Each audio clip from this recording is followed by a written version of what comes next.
करुणा का त्याग। एक छोटे से भारतीय गांव में मध्यम वर्गीय परिवार रहता था। परिवार बड़ा था। माता पिता, तीन बहनें और तीन भाई। पिता गांव के ही स्कूल में चौकीदार का काम करते थे। थोड़ी सी जमीन थी, लेकिन खेती से कुछ खास आमदनी नहीं होती। सबसे बड़ा बेटा था करुणा। गांव के स्कूल में पढ़ाई करता था, अच्छा विद्यार्थी था। लेकिन जैसे जैसे भाई बहन बड़े होते गए, घर का खर्चा बढ़ता गया। एक दिन पिता बीमार पड़ गए और घर की हालत और बिगड़ गई। तब करुणा ने चुपचाप किताबें समेटी और पिता से कहा, करुणा, बाबा, अब पढ़ाई मैं छोड़ दूंगा। आप चिंता मत करिए, मैं खेत में भी हाथ बंटाऊंगा और गांव में मजदूरी भी करूंगा, ताकि बहनें और भाई पढ़ाई कर सकें। पिता की आंखें भर आईं। मां रो पड़ी, लेकिन करुणा अड़िग रहा। समय बदला। करुणा खेत में हल चलाता, कभी ईंट भट्ठे पर काम करता तो कभी कस्बे में जाकर दिहाड़ी करता। उसी पैसे से बहनों की पढ़ाई चली।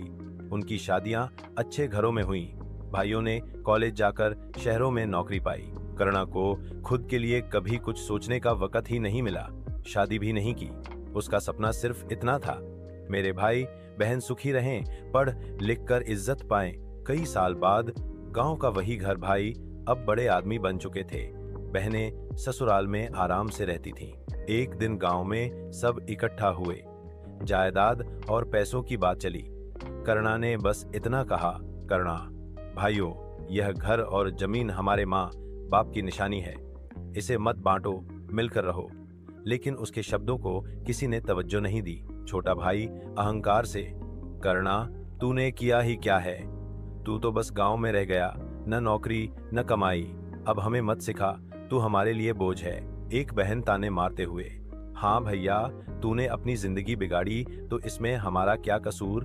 अब तू हमें अपनी तरह रोके मत। ये सुनकर करुणा का दिल टूट गया। जिनके लिए उसने जवानी कुर्बान की, वही उसे बोझ कह रहे थे। गुस्से में भाइयों ने उसका सामान बाहर फेंक दिया और दरवाजा बंद कर लिया। रात का दृश्य। गांव की कच्ची सड़क पर करुणा अकेला चल रहा था। हाथ में बस एक पुराना झोला, आंखों में आंसू, पर चेहरे पर हल्की मुस्कान।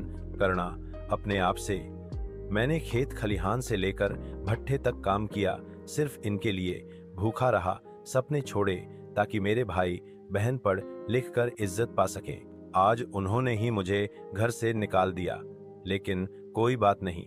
देने वाले की जिंदगी कभी व्यर्थ नहीं जाती। शायद मेरी खुशी उनकी खुशी में ही लिखी थी। करुणा गांव की गलियों से निकलता चला गया।